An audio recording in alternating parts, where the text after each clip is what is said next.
Nung Pasko, nagdi-dinner kami ng pamilya ko at nagulat kami, bigla na lang nagsalita yung aking pamangking maliit. Sabi niya, "Stop talking, stop eating, listen to me first. When are we going to open our gifts?" Alam niyo, kagaya ng pamangkin ko, lahat naman siguro ng miyembro ng pamilya ang gusto na pakikinggan sila. Pero tayo ay kabilang sa isang pamilya sapagkat tayo ay mayroong maiaambag sa isa't isa. At sa pamamagitan ng pakikinig, matutulungan natin ang bawat isa because listening is an expression of love.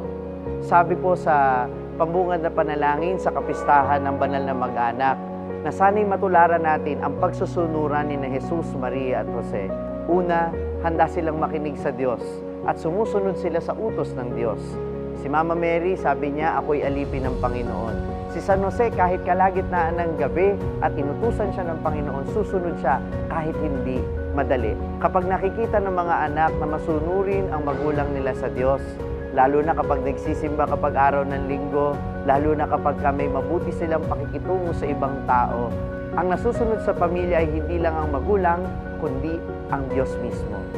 Hindi madali ang buhay, pero kapag alam mong may pamilya kang uuwian na handang makinig at pumunawa, kahit papaano, ang buhay ay gumagaan. Ang pagiging banal na pamilya ay hindi lang nakasalalay sa pagiging Diyos ni Jesus, pagiging walang sala ng mahal na birhen at pagiging masunurod ni San Jose. Ang pagiging banal ng isang pamilya ay nakasalalay sa kakayanan ng bawat isa na uunawa, magpatawad at magmahal.